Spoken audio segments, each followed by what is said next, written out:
Which religion is true, Islam or Christianity? I'm going to do a series of shorts that looks at both and presents both. And I'm doing a little introduction to this here because it's going to be in the short section. So you're going to have to go to that, probably subscribe and just find them there as they'll come up each day.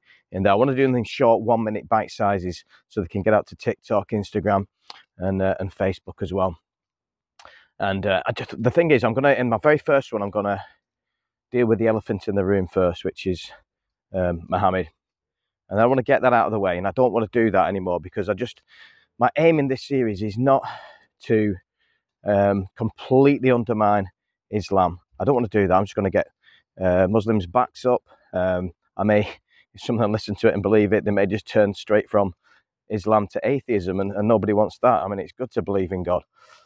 So what I'm going to do is I'm going to present Jesus, who they call the Prophet Isa, as a greater alternative to the Quran and Muhammad. And we're going to look at how the Bible is the truth, and how it's interesting that the Quran says to read the Bible, but the Bible doesn't say to read the Quran. You know, the Quran says to read the Torah, first 5 books of the Old Testament. It says to read the Injil, Matthew, Mark, Luke and John. And I know that they would say, oh, it's been corrupted, but where has it been corrupted? They can't say exactly where it's been corrupted. They just say, well, all the bits that disagree with Islam, they're the corrupted bits. But there's no historical examples of how they can prove that being the case. So we're just going to present Christianity in a way that will appeal to Muslims, and hopefully they'll realize that it's the truth, because they can't both be the truth. Islam and Christianity cannot both be the truth. You know what the Pope is doing, trying to merge both religions together under the banner of peace, and some have called Chrislam. It just cannot be. You know, Jesus says, I'm the way, the truth and the life. No one comes to the Father but through me. So he's not doing what's right there, is he? And we have to decide ourselves which one is the true religion. So, and I'm going to deal with it very respectfully. You know, I do not want to antagonize people, and but I do see this has become a burden upon me, because I do see it as something that's happening quite a lot. There's a lot of people in Britain.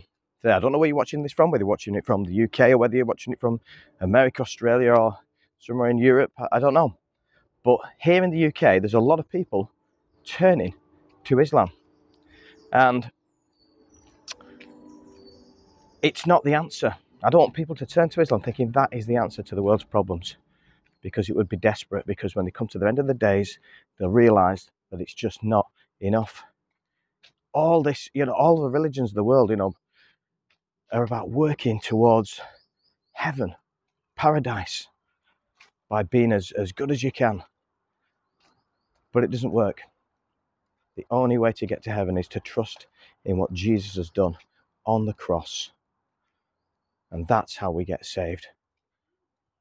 So this striving, I have great affection for Muslims. I have great respect for how they deal with their religion, and how passionate they are about their religion. But it's desperate, because after all of that, after all that effort that has been expended, when they get to the end of their days and they're stood before God, he will say, depart from me, I never knew you. And the reason why they were not known by God is because they were not in Christ. They had not come to Christ for forgiveness. Only Jesus is the way to heaven.